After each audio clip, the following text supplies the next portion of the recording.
Hello students, welcome to my channel Education Advisor on behalf of TCL Mathematics. Today I will tell about the strategies to be taken regarding the coming ICSE final examination class 10. এরপর আমি CBSE নিয়েও বসবো। প্রথমে আইসিএসসির ব্যাপারটা বলি, কারণ ICSE সিলেবাসটা অনেকটাই ভাস্ট। কি কি বিশেষত আমাদের এই টাইমে জাস্ট কামিং সেশনে যেটা এক্সাম তো আর এসেই গেল, কোনগুলো ভালো করে দেখতে হবে। Formula revision should be treated as a daily activity. ফর্মুলাটা কিন্তু ডেইলি অ্যাক্টিভিটির মধ্যে রাখতে হবে, নয়তো কিন্তু ভুলে যেতে হবে। বিকজ তার কারণ হচ্ছে ম্যাক্সিমাম ফর্মুলা যেগুলো আমাদের হলের মধ্যে যেটা আমরা ভুলে যাই সেটা হচ্ছে ফর্মুলা। এই ফর্মুলা ভোলার কারণেই কিন্তু আমাদের অর্ধেক গিয়ে আমরা আটকে যাই, আমরা কিন্তু আর সেই জিনিসটাকে কমপ্লিট করতে পারি না। সুতরাং ফর্মুলাটা মনে রাখতে হবে, কিন্তু ফর্মুলা মনে রাখতে পারলে তার ডেরাইভেশনটাও মনে রাখতে হবে। ডেরাইভেশনটা যদি করা থাকে, জানা থাকে, তাহলে কিন্তু ফর্মুলাটা ভুলবে না। কিন্তু শুধু ফর্মুলা মুখস্থ করলাম, যেমন ক্লাস 11-12-এ, সেখানে কিন্তু শুধু ফর্মুলা মুখস্থ করলে পারবে না, কোনো অসংখ্য ফর্মুলা ওখানে ওভাবে হবে না। ওখানে তোমাকে অরিজিনটা দেখতে হবে, কোথার থেকে এলো, সেই জিনিসটা খায় না মাথা আঁকে, সেই জিনিসটা ফার্স্টে জানতে হবে। কোথার থেকে আসলো, এটা কি, কেন এসছে, কি করে, কোন থিওরেম থেকে আসছে, তার লজিক্যাল রিজন ওয়াইজ তোমাকে ওটাকে জানতে হবে, তাহলে আর ভুলবে না। সুতরাং আমরা ভুলে যাই কেন জিনিসটা, আমরা ডেরাইভেশনটা মনে রাখি না, বা সেই জিনিসটার অরিজিনটা কোথা থেকে এসছে সেটা কিন্তু কখনো যাচাই করে দেখি না, ফর্মুলাটা শুধু মুখস্থ করছি।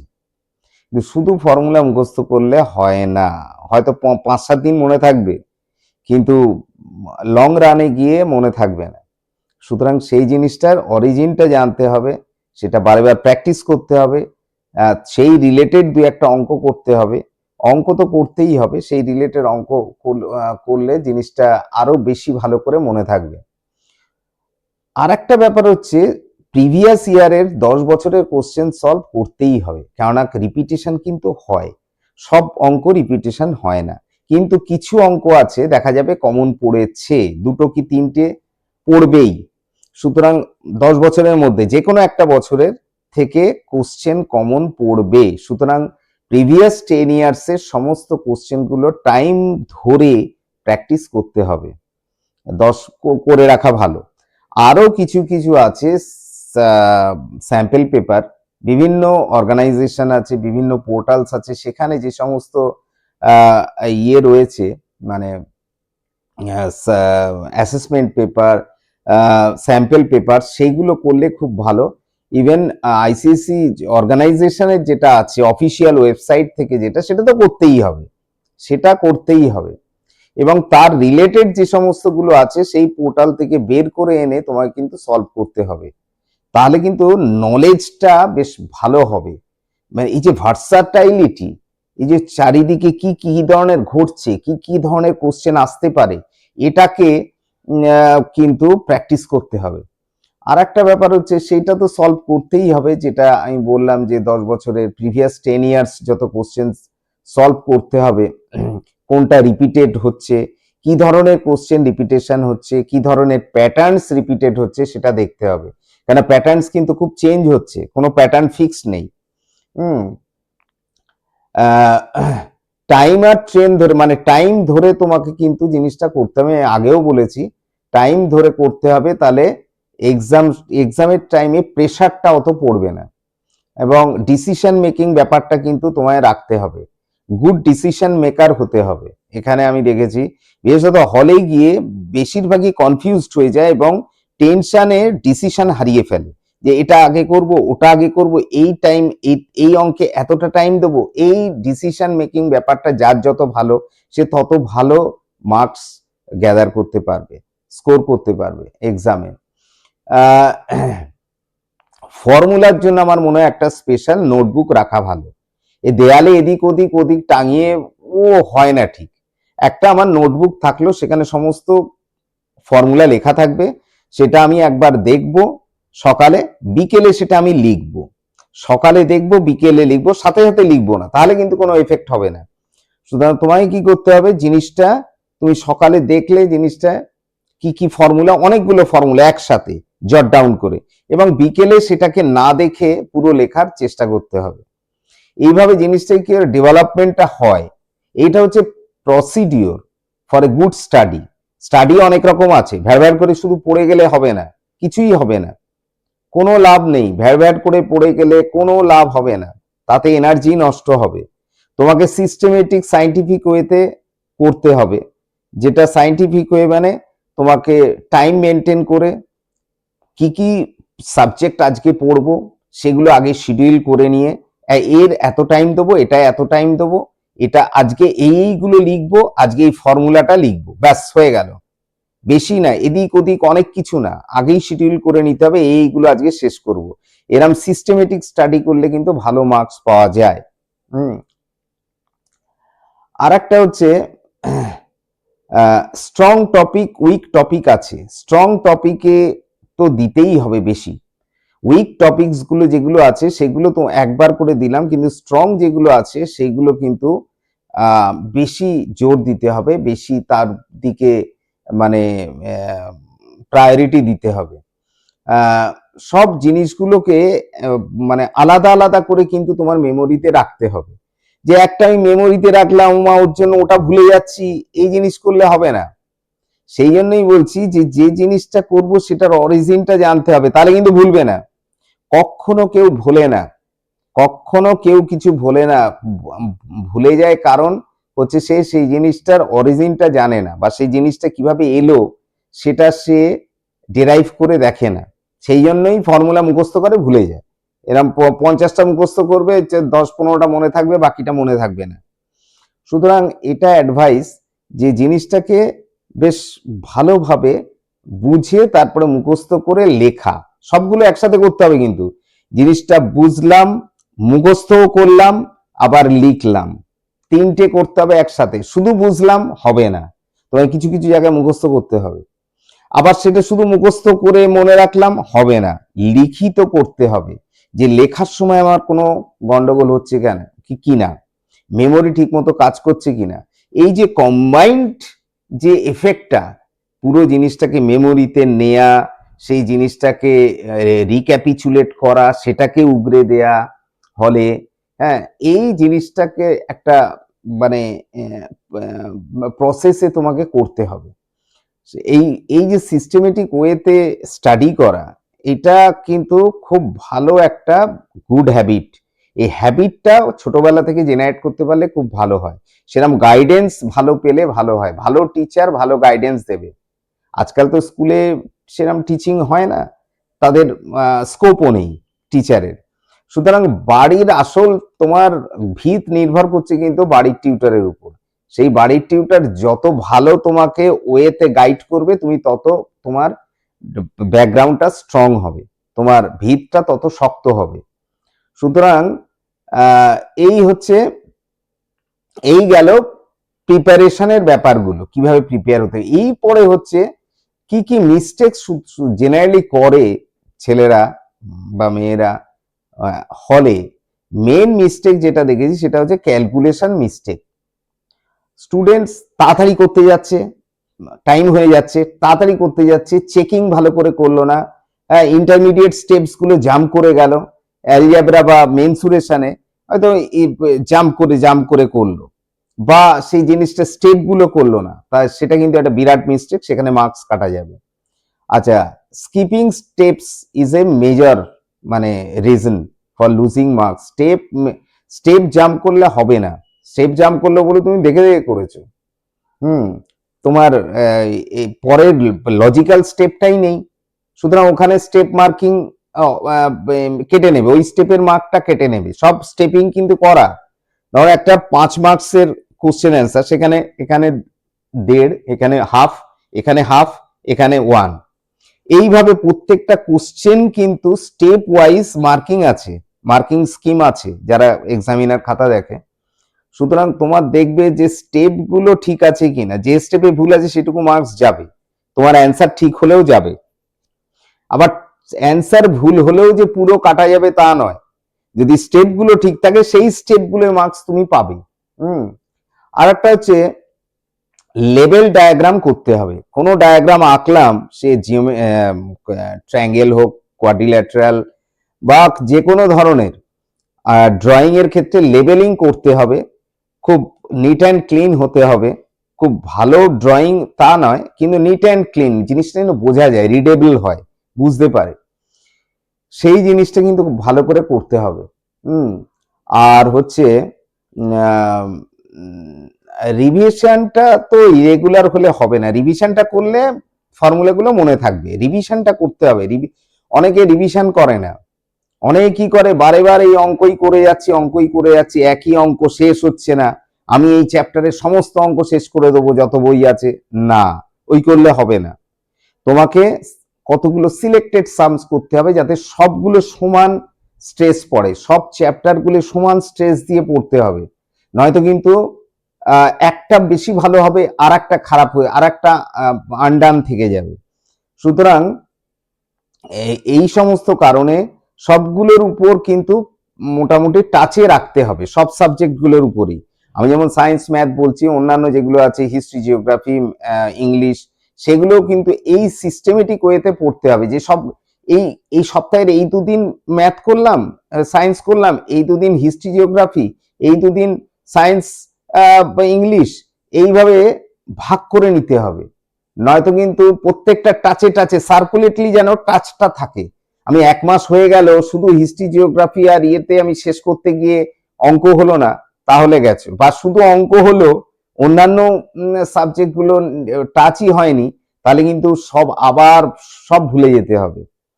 সুতরাং এটাই হচ্ছে। আর কি মিস্টেক করে, তুলতে, কোশ্চেন থেকে সে তুলতেই ভুল করলো, এগুলো মাস্টারে কিছু করার থাকে না। হ্যাঁ, কোশ্চেন থেকে তুলতে ভুল করছে, এখানে রাফ ওয়ার্ক করেছে, রাফ ওয়ার্ক থেকে ফেয়ারে নিতে ভুল করছে, মাল্টিপ্লিকেশনে ভুল করলো, হয়তো টেবিলস ঠিক মতো মনে নেই, কি টেনশনে ভুল করছে। এই জিনিসগুলো, এই মিস্টেকস গুলো কিন্তু মারাত্মক। এই মিস্টেকের কোনো ইরিপেয়ারেবল, এর নিজেকেই রিপেয়ার করতে হবে, নিজেকেই এটা প্র্যাকটিস করে করে এই জিনিসটাকে সারাতে হবে। এই যে তুলতে গিয়ে মিস্টেক, ওখান থেকে এখানে ওঠাতে গিয়ে মিস্টেক, এই জিনিসগুলো কিন্তু ভালো করে করতে হবে। রাফ ওয়ার্কটা পাশে করলে ভালো হয়, আলাদা করে, যেন ফেয়ার ওয়ার্কের মধ্যে ঢুকে না যায়, ক্লামজি হয়ে যাবে, দেখতে খারাপ লাগবে, মার্কস কিন্তু ক্যারি করবে না, অনেকটাই রিডিউসড হয়ে যাবে। আর একটা হচ্ছে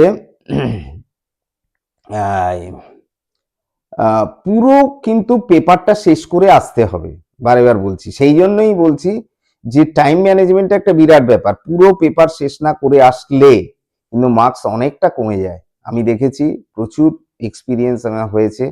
পুরো পেপার শেষ করে আসলে অনেক সময় কি হয়, পার্ট মার্কে সে মোটামুটি একটা পেয়ে যায়, 45, 56 এরকম পেয়ে যায়। কিন্তু আমি 20 মার্কস হলো না টাইমের জন্য, তাহলে কিন্তু ওখানেই অনেকটা রিডিউস হয়ে যাবে, মার্কসটা অনেকটাই রিডিউস হয়ে যায়। আর জিওমেট্রিক্যাল যেগুলো আছে, সেগুলো জিওমেট্রি ব্যাপারে খুব ক্ল্যারিটি দরকার, কনসেপ্টের খুব ক্ল্যারিটি দরকার, নয়তো কিন্তু হবে না। যে BPT theorem, midpoint theorem, কংগ্রুয়েন্সির যে থিওরেম গুলো আছে, সিমিলারিটির যেগুলো আছে, এইগুলো খুব কনসেপ্ট ক্লিয়ার থাকতে হবে। মানে কি করে হচ্ছে, কি কি আছে, সব জিনিসগুলো একসাথে মাথায় রাখা। আমি শুধু সিমিলারিটি করলাম, সিমিলারিটির প্রচুর থিওরেম আছে, এইদিকে কংগ্রুয়েন্সি ভুলে গেছি, তাহলে হবে না। সুতরাং বারেবার ওই ফর্মুলাগুলো প্র্যাকটিস করতে হবে। যে আচ্ছা, আজকে আমি সিমিলারিটির ফর্মুলাগুলো কি কি আছে সেগুলো অঙ্ক করার দরকার নেই, আমি সিমিলারিটি কি কি ফর্মুলা আছে, যে ratio of the areas of similar triangles equal to square of the corresponding sides, square of the corresponding altitude, square of the corresponding medians, এই যে জিনিসগুলো, এইগুলো মনে রাখা, এই যে জিনিসগুলো মাথায় মানে হ্যামারিং, রিক্যাপিচুলেশন, মানে রিলিফ টাইম, রিল্যাক্স টাইমে এগুলো রিক্যাপিচুলেট করা, এইগুলো পরীক্ষার আগে কিন্তু করলে খুব এফেক্টিভ হবে। আমি সবসময় বলছি না, পরীক্ষার ঠিক 15-30 দিন আগে এই জিনিসগুলোকে একবার রিক্যাপিচুলেট, এমনি বসে আছি, ঠিক আছে, জিনিসগুলো একটু ভাবি যে এটা হলো, এটা সিমিলারিটির এই ফর্মুলা আছে, এই ফর্মুলা, এটা হলে এই হয়, এই এতগুলো ফর্মুলা, বিপিটি থিওরেম কি আছে, তারপরে স্কেল ফ্যাক্টরের এইটা আছে, এটা হয়ে গেল। আচ্ছা, এবার কংগ্রুয়েন্সি দেখি। কংগ্রুয়েন্সির হচ্ছে তো আমার যে side side side side angle side angle angle side আর HS side angle angle side, এই যে 5টা ইয়ে রয়েছে, এইভাবে মনে রাখতে হবে। এইভাবে নিজেকে নিজের রিক্যাপিচুলেট করে নিজের ব্রেনটাকে আবার রিফ্রেশ করতে হবে। একঘেয়ে লাগলে তুমি একটু ফিল্ম দেখে নাও, একটু মিউজিক শুনে নাও, খুব ভালো এফেক্টিভ যদি একঘেয়ে লাগে। কিন্তু এটা কিন্তু কন্টিনিউয়াস চলতে থাকবে। এই যে মাইন্ডের ভেতরে জিনিসটা কন্টিনিউয়াস চলছে, এটা খুব এফেক্টিভ। এতে কিন্তু জিনিসটা কি হবে, তুমি কখনো ভুলবে না যে একদম পুরো ভুলে গেছি, পুরো সাবজেক্টের পুরো নলেজ নেই, আবার আমায় পড়তে হবে, এই জিনিসটা হবে না। কিন্তু এই জিনিসটা যদি না করে তুমি 15-20 দিন এরম না করো, এই জিনিসটা না করো, তাহলে কিন্তু পুরো ভুলে যাবে, সব আবার পড়তে হবে, আবার সেই সমস্ত ভুলে যেতে হবে। সেই জন্য এইটা হচ্ছে বেস্ট প্র্যাকটিস। যে জিনিসগুলোকে আমি এটা পড়েছি, আচ্ছা এটা মিড পয়েন্ট থিওরেমের ব্যাপারটা দেখি, এরকম ইয়ে হলে এই হবে, এর হাফ হবে, এর প্যারালাল হবে, এই রকম পলিগন বা যে সমস্ত অন্যান্য টপিকস আছে প্রচুর রয়েছে, কি কি পলিগন আছে, কি ধরনের পলিহেড্রনের কি, তার ইয়ে ফর্মুলাগুলো কি কি আছে বলতে পারছি কিনা, এই জিনিসগুলো নিজে করতে হবে, কেউ এসে তোমায় করে দেবে না, বা ওরা মনে থাকে না। এগুলো তুমি ধরো করলে না, তুমি বলে ও আমি তো সাংঘাতিক পড়েছি, 1 মাস আগে আমি ফাটিয়ে সমস্ত পড়েছি, কিচ্ছু মনে থাকবে না। এরম ভাবে যদি রিক্যাপিচুলেশন না হয় বা এইভাবে প্র্যাকটিসটা না হয়, তাহলে কিন্তু কিচ্ছু মনে থাকবে না। আমি বারেবার বলছি, এইভাবে পড়াটা তৈরি করতে হয়। সেটা not only for science and math, it is also applicable for arts group, that is geography, history, English, etc. In all the cases you will have to learn systematically, scientifically, বুঝে করতে হবে। অল্প পড়ো কিন্তু বুঝে পড়ো, ভ্যাড় ভ্যাড় করে পড়লে হবে না সারাদিন। আমি বারেবার বলছি, তাতে আমার ব্রেনের আরো টায়ার্ড হয়ে যাবে, ব্রেন কাজ করবে না। যেটা পড়তে হবে তোমাকে, ঠিক এফেক্টিভ ওয়েতে পড়তে হবে, খুব যেগুলো এফেক্টিভ অ্যান্সার সেগুলো পড়তে হবে। এদিক ওদিক থেকে 10টা বই পড়ে 10টা অ্যান্সার পড়লাম তাহলে হবে না। যে অ্যান্সারটা মোস্ট অ্যাকসেপ্টেড এবং যেটা অরিজিনাল অ্যান্সার, সেটাই ভালো করে পড়তে হবে। হ্যাঁ, একটা রেফারেন্স বই দেখে পড়লেই হবে, 1000টা রেফারেন্স বই দেখে পড়লে কিন্তু আরো গুলিয়ে যাবে। সুতরাং আমার এটাই মানে রিকোয়েস্ট। এবার আমি যেটা বলতে চাইছি, রিকোয়েস্ট মানে কি, রিকোয়েস্ট হচ্ছে প্রিপারেশন স্ট্র্যাটেজিটা কিভাবে নেবে। এই প্রিপারেশন স্ট্র্যাটেজি ফর ক্লাস 10 ম্যাথামেটিক্সের একটা ব্যালেন্সড প্রিপারেশন স্ট্র্যাটেজি হওয়া দরকার। ব্যালেন্সড মানে হচ্ছে সব সাবজেক্টকে সেম প্রায়োরিটি দেয়া, তাহলে সব সাবজেক্টের রেজাল্টে দেখা যাবে যে মার্কস পেয়েছো তার একটা ব্যালেন্স থাকবে। নয়তো তুমি যেটা বেশি প্রায়োরিটি দেবে সেটাই ভালো হবে, অন্যগুলো খারাপ হয়ে যাবে। সুতরাং কনফিডেন্স বাড়াতে গেলে, ভালোভাবে পড়ে কনফিডেন্স খুব হাই করতে গেলে কিন্তু তোমাকে স্টাডি করতে হবে সিস্টেমেটিক্যালি। সিস্টেমেটিক স্টাডিটা দরকার। যে বইগুলো প্রত্যেকটা টাচ করা, প্রত্যেকটা সাবজেক্ট সার্কুলেটলি টাচ করা, হ্যাঁ, সেগুলো ফর্মুলা লেখা, এই জিনিসগুলো খুব মানে যেগুলো বেশি টাইম যেগুলো দিতে হবে, যে চ্যাপ্টারগুলো আমি বলছি ম্যাথমেটিক্সের ক্ষেত্রে, যে চ্যাপ্টারগুলো যেগুলোর মাল্টিপল স্টেপস রয়েছে সেইগুলো, বা অনেক ক্রিটিক্যাল স্টেপস রয়েছে, লজিক্যাল স্টেপস রয়েছে, সেগুলোর মধ্যে হচ্ছে জিওমেট্রি, ট্রিগোনোমেট্রি, মেনসুরেশন, এইগুলো বেশি টাইম দিতে হবে। এবং এগুলো 11-12-এও কিন্তু এগুলো ভাস্ট সিলেবাস, বিশাল। ট্রিগোনোমেট্রি উপর বিরাট চ্যাপ্টার, এই ফাংশনস, যে ট্রিগোনোমেট্রিক ফাংশনস আছে তার উপর বিরাট চ্যাপ্টার। সুতরাং এইগুলো খুব ভালো করে করতে হবে। ডেইলি প্র্যাকটিস তো দরকারই, রেগুলার রিভিশন দিতে হবে, ফ্রিকুয়েন্ট সেলফ চেক, যেটা আমি বারেবার বলছিলাম, সেলফ চেক, নিজেকেই চেক করতে হবে যে আমি ঠিক আছে, আমি হ্যাঁ এটা পারবো, এই জিনিসগুলো আমার মনে আছে, নিজের মাইন্ডকে সেটাকে ইয়ে করে দেখতে হবে নিজের মাইন্ডে মনে আছে কিনা। হুম।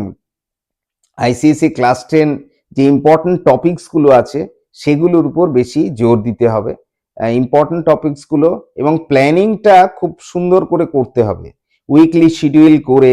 হ্যাঁ, উইকলি শিডিউল করে মানে পরীক্ষার হয়তো 2-4 সপ্তাহ আগে, 1 মাস আগে আমাকে এই সপ্তাহে এটা করব, এটা শেষ করব, এই সপ্তাহে এটা শেষ করব, এরকম সিস্টেমেটিক ওয়েতে শেষ করতে হবে যাতে সবগুলো টাচে আসে।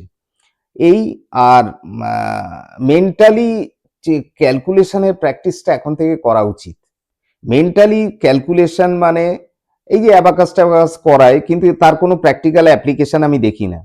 মানে জিনিসটা করতে হবে কি, মেন্টালি তোমাকে বড় বড় গুণগুলো বা ডিভিশনগুলো বেশ অনায়াসে করে ফেলা। এই এটা কিন্তু হ্যাবিটের উপর নির্ভর করছে। এটা তুমি প্র্যাকটিস করো তাহলে কিন্তু হ্যাবিচুয়াল প্র্যাকটিস হয়ে যাবে, মনেও থাকবে।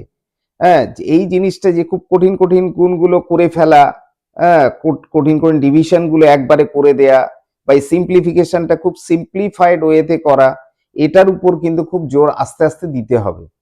কেন ক্যালকুলেশনের মিস্টেকই সবচেয়ে বড় মিস্টেক হয় ম্যাথামেটিক্সে, সব ক্যালকুলেশনেই মিস্টেক ম্যাক্সিমাম। প্রসিডিওরাল মিস্টেক্স বা আমি বুঝতেই পারছি না অঙ্কটা, এরম খুব কম দেখা যায়। সব দেখা যায় কি ক্যালকুলেশনে গিয়ে মিস্টেক করেছে, সেটা তুলতে গিয়ে মিস্টেক হোক, বা সেটা ফেয়ার রাফ থেকে ফেয়ারে নিতে গিয়ে, বা কোশ্চেন থেকে তুলতে গিয়ে, সব কিন্তু ক্যালকুলেশনে মিস্টেক হয়। সুতরাং ক্যালকুলেশনের ব্যাপারটা খুব মাথায় রাখতে হবে। ক্যালকুলেটর কখনোই ধরা যাবে না, ক্যালকুলেটর না ধরেই কিন্তু করতে হবে। ক্যালকুলেটরের একবার যদি প্র্যাকটিস হয়ে যায়, একবার ব্যাড হ্যাবিট হয়ে যায়, তাহলে কিন্তু বিরাট মানে এমন একটা ব্যাড হ্যাবিট হয়ে যাবে, তখন আবার 2 into 2 4 সেটা করতে গেলেও তো মনে হবে একবার ক্যালকুলেটরে দেখে নি 2 into 2 কত হয়। সুতরাং ক্যালকুলেটর ইউজ করাই যাবে না। এই বলে আজকে শেষ করছি। এটা আমার এপিসোড 2 হলো। আমি এর ব্যাপারে আর 2টো এপিসোড বলবো, আরো অনেক কিছু বলার আছে। তারপরে আমি সমস্ত অঙ্কগুলোর ডিটেলস দেব, যে অঙ্কগুলো most probable to come in the coming examination for ICSC board, সেই কিছু কিছু অঙ্ক আমি করে দেবো, করবো for friends, for students. So I need your assistance, your subscription every now and then. It is my request to you, please subscribe my channel. I will give you all type of assistance, exam oriented and also for the development of your future. এটা আমার request to you, for your benefit you will subscribe me. Okay. Okay.